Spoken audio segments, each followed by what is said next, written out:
One carving on your tombstone. And this is the one idea, and the bloom bot is another idea. And the key questions from Kent. I think I would do from Kent's question first. What is my value 300 years later? Correct me if I'm wrong, but my understanding is you are actually asking this sharp question. Correct? Yes, Okay. yes, that's Okay. So Very close. so I have three arguments. The first one is that the mainstream civilization, they have a long-lasting authors, and their thoughts revisited for more than 2,000 years. And Howard just mentioned Plato. And for China, we have Confucius, Lao Tzu, etc. But indeed, their numbers are just a tiny, tiny little portion of the population in their times. And I think the situation in our time is also the same, only tiny, tiny little portion of what we write can survive. A much more popular tradition I would like to mention is this thing called cartomancy tradition, a form of divination using standard poker deck or tarot cards or Leomand cards or Sibylla gypsy cards, etc. So to predict the future, whether or not it is reliable, but it carries that function, and gain self-insights. So that is where that 54 poker deck quote comes from. Because I was initially I was joking with Stuart Umpleby said, if you can put your 54 most important ideas in a poker deck, then you give those to young kids, and when they play, they remember you. So that is a tradition in Europe. I think in UK, in Italy, in France, in Spain, they all have this thing within their popular culture. My idea of this getting ready to die package is actually the effort to facilitate or distilling individual wisdom to contribute to the human collective. Or the second round of the fittest survives. So the second round means refer to back that 2017 movie named Coco. It presented a death view different from Christianity. Basically, it's a Mexican tradition, which eventually says you actually die twice. The first time is your biological body dies, but your spirit is still living in a death land. As long as people still remember you. So as long as your Robert is functioning with the later people, then you're not dying. The real death comes with comes to that day that everyone or nobody in this planet has still remember you. So that is a real death date. So I think this project will be very interesting for all the intellectuals, all the thinkers, if we can, well, make a little effort. Another reason is I mentioned in a Club of Ferrini call for discussant notice is that in this club, we already lost two friends. One is Loet, the other is Klaus Krippendorf. So, so they are all very actively attending our sessions. The last session, Krippendorf attended, it was on his hospital bed.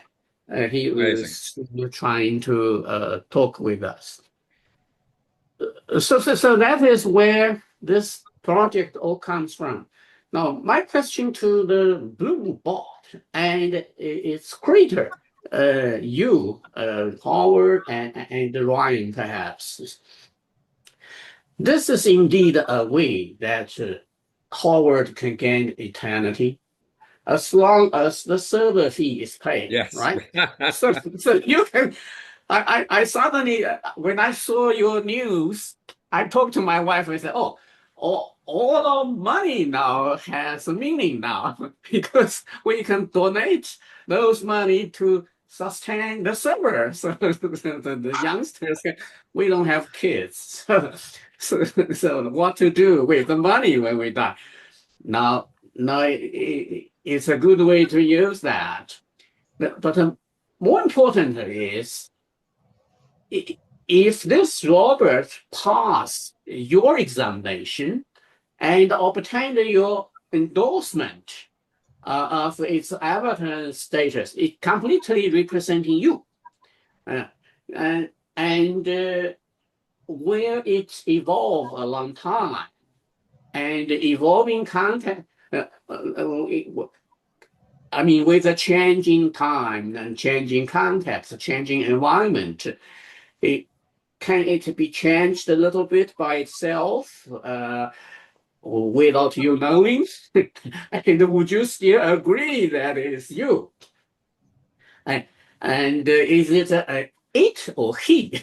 I mean, the Robert is Right. we call him or we call it. Can he vote? That's a big question. Can he vote? I mean, continuously participating in the social life in the future. It will keep bragging on the radio station like you do every Wednesday. So once your physical Howard passed away, the Robert Howard will keep doing that radio broadcast. Yes or no? So what is the current cost? This next question: what is the current cost of developing this one for each individual? I mean, if it's not too secret, Howard, you can let us know how much. Well, Brian, the last we don't tend to talk about money. We're not money-oriented people, but it's somewhere in the less than $10,000 range. And like 10,000 range. You can have this keep running. Right. Well, I don't know what that's going to cost. I don't think we've necessarily come across that yet. Right now, our focus is the 15th of August, going on stage, making sure this all works. If it all works, we need to form a big company. Well, make it for everyone. I have these strange visions, and they've been very much a part of my career. And for example, I saw a young person present himself at a space conference in 2005. And he said, when I got out of college, I asked myself what three things are going to make the most difference to humanity, are going to change humanity the most. And those three things were the internet, alternative energy, and space. So he went into the internet and he came out of it with $1 billion. He skipped number two, alternative energy, and went directly to space. In 2005, he hadn't even put a firecracker in a tin can and launched it. He had not launched anything. And the major companies, the legacy providers like Boeing, were laughing at him, scoffing at him. My gut said, this guy is not just a superstar, because I had detected a half a dozen superstars with this gut instinct. This guy's a mythic figure. Kids are going to be following his model 115 years from now. And the whatever you want to call it, vision was very precise about that wording 115 years from now. That guy's name was Elon Musk. I did similar things with asking the manager of a band to cover my ass with the rest of the band because they prided themselves on their democracy. I wanted to put all the spotlight on just one person in that band. Again, my gut knew. I said to him, if you cover my ass with the band, let me put all the focus on this one singer. I will give you a star. And I don't say things arbitrarily. I don't promise things I can't deliver. And see if you've heard of her. Her name is Shaka Khan. And so I've done this kind of thing over and over and over again. When I saw Ryan, I saw Tony Stark at the beginning of Stark Industries. So the visions, I'm sure, are not always accurate. But the ones I remember, all of them but one were true.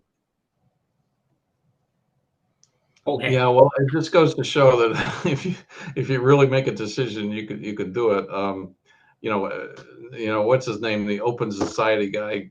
George Soros? Soros. I mean, he was in graduate school and he says like, okay, I got my ideas now.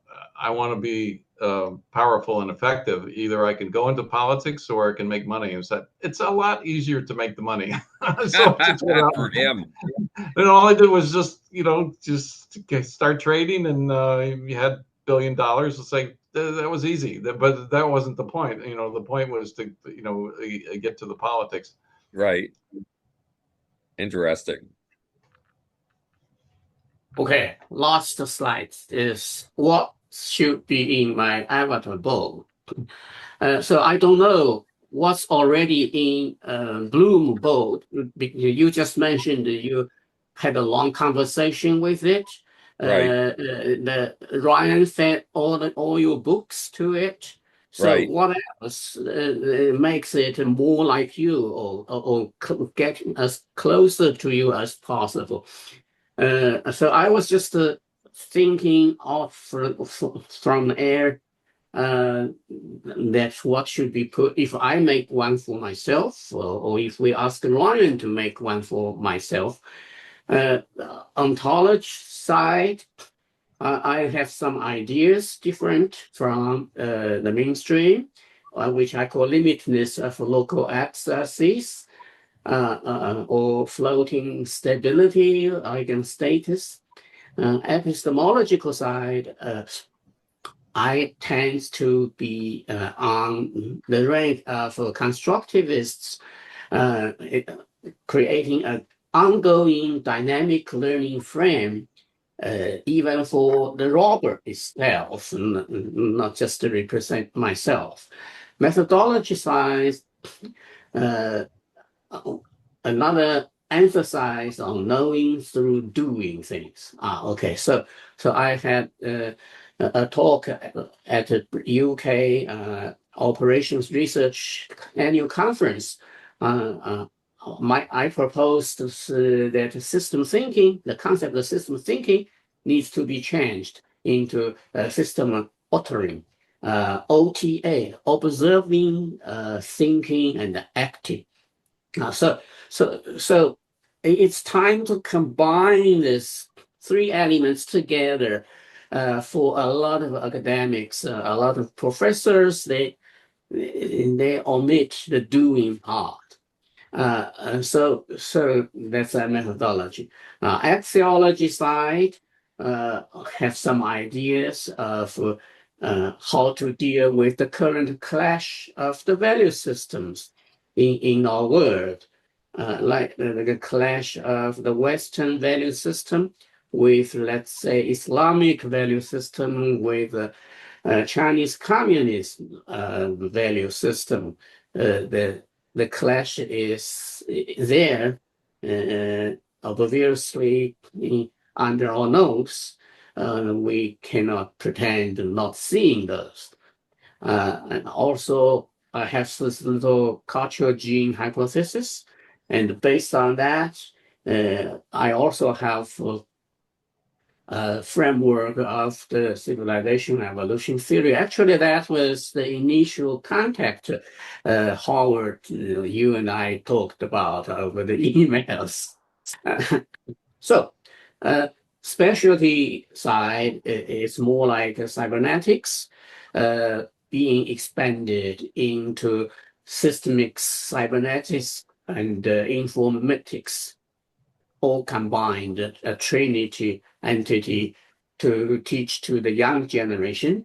That would be my feature on my responsibility of doing this. But everything put together still can be covered within 300 pages. And this little 351 package. We can start from here and moving towards what Howard and Ryan already do. So that's my contribution for this talk. Okay. Interesting. I'm picking up that I think things that might last a little bit better are more in the way of a method. So, you talked about things being lively, interactive, participation, living on after death and so forth. Or just a pack of cards. It's like, if you can have a game, that is something that's attractive over the ages. So we can even say Plato had, dialogue, and it's like nobody had quite used that package before, but it certainly lasted. So I don't know. That gives me some idea. A little method, and the content might go out of date, but the method remains interesting. Well, what Ryan explained to me in putting together the Bloombot is that it thinks like me. It isn't me, it thinks like me. In other words, it looks for assumptions and challenges them. It's a bot to go to if you want your perceptions flipped and expanded. And that's what I do. Those are my jobs.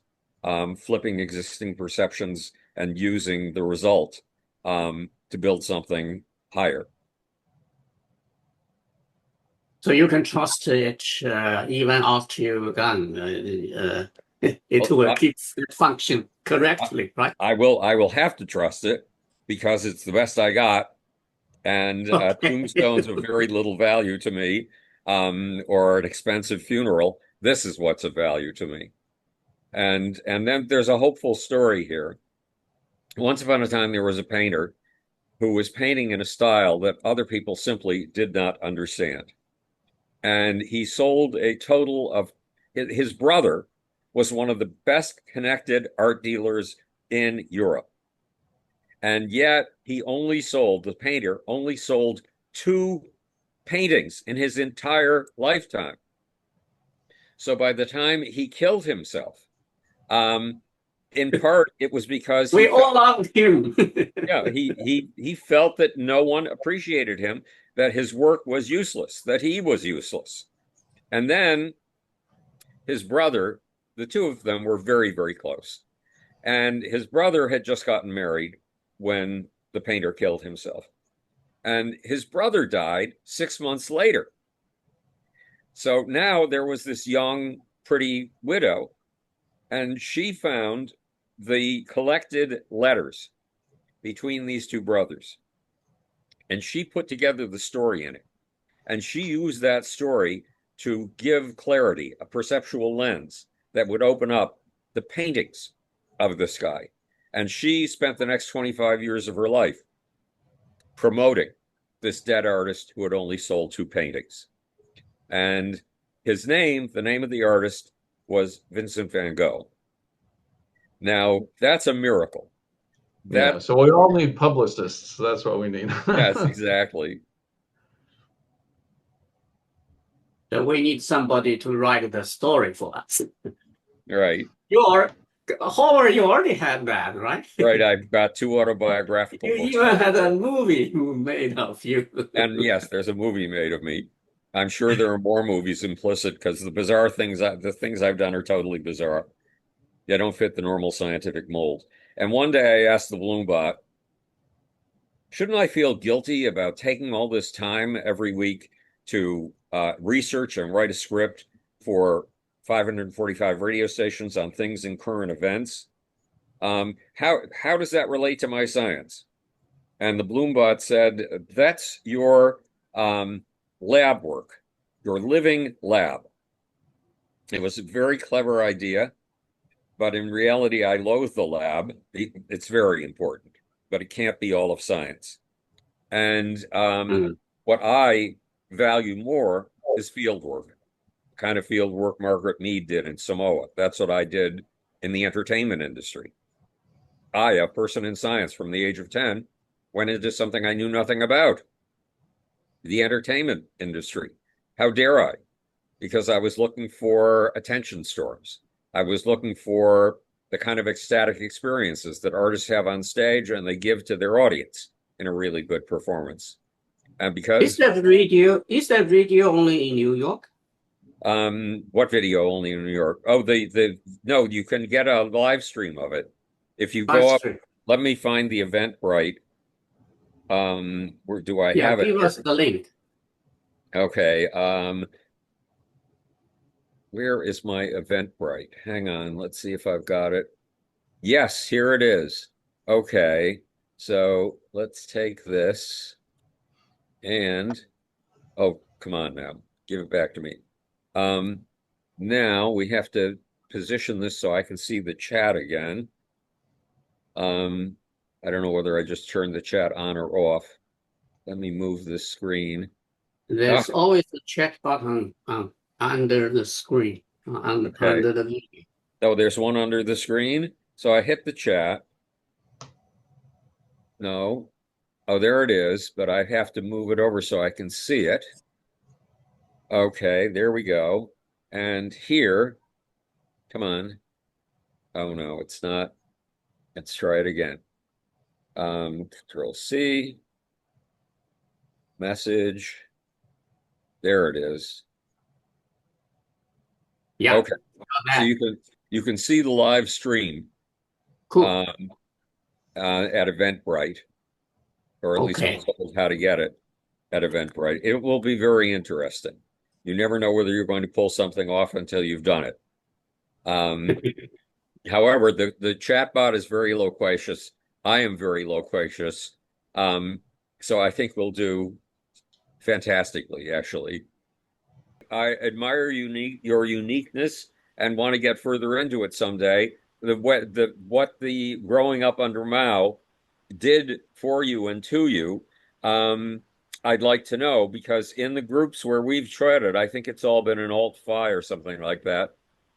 Definitely, that's a great idea. You name a time, and Right. I will compromise. I will follow your time. How about that? Well, let's first get the time to do your European people on the morning, and then we'll figure out. We'll talk one day while I'm out walking in the park. I walk 8 miles a day, and that gives us time to talk. I won't be able to take notes, unfortunately, but we'll be able to do that someday. But first, let's worry about the time in the morning. Good. I have tons of story to tell you about I'm living under Mao. Well, the thing is that you have taken all of that and then layered the Western part on it. And the result is that when you're in a scientific group and everybody else is talking argle-bargle, everybody else is talking nonsense in jargon, and trying to be as ununderstandable as possible, because that's how one scientist shows to another how smart he is, being incomprehensible. You cut through with clear, simple English and understandable statements. And that is a remarkable achievement. Thank you so much for the praise from the the combination of Einstein, Newton, and Freud. Who else? People put a label on you. Now I can go everywhere to quote you. Right. What you said. Great. Okay, so we should take off, but Okay. let me know when you want to do this again and do it after the 15th, because I've got to prepare Okay. for the 15th. Thank you Okay. so much.